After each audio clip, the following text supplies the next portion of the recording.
বাথরুমের কমোডের ব্রাশ দিয়ে কেন সস বানাতে হবে? এটার লজিক কী? এইটার ব্যাখ্যাটা কি আমাকে কেউ বলেন। মানে এইটার কি আদৌ দুনিয়াতে কোনো ব্যাখ্যা আছে যে আমি বাথরুমের কমোড দিয়ে সস বানাচ্ছি? এইটার ব্যাখ্যা কী?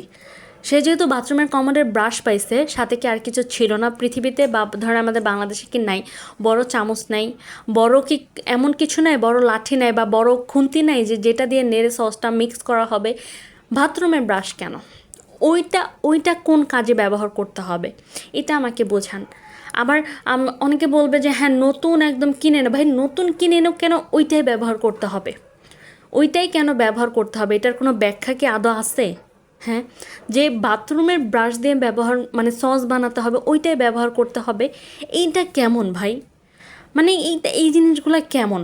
একটু অদ্ভুত না? আমরা তো খাবার খাই, হ্যাঁ খাবারের জিনিসগুলো আমরা ঠিক সেইভাবে বানাই যেন মানুষ খেতে পারে, মানুষ দেখলেও যেন তার কাছে ভালো লাগবে। এই যে আমি কেকটা বানাচ্ছি, আপনাদের তো দেখেও ভালো লাগছে যে না সে মানে যে জিনিসগুলো প্রয়োজন সেগুলো দিয়ে বানাচ্ছে।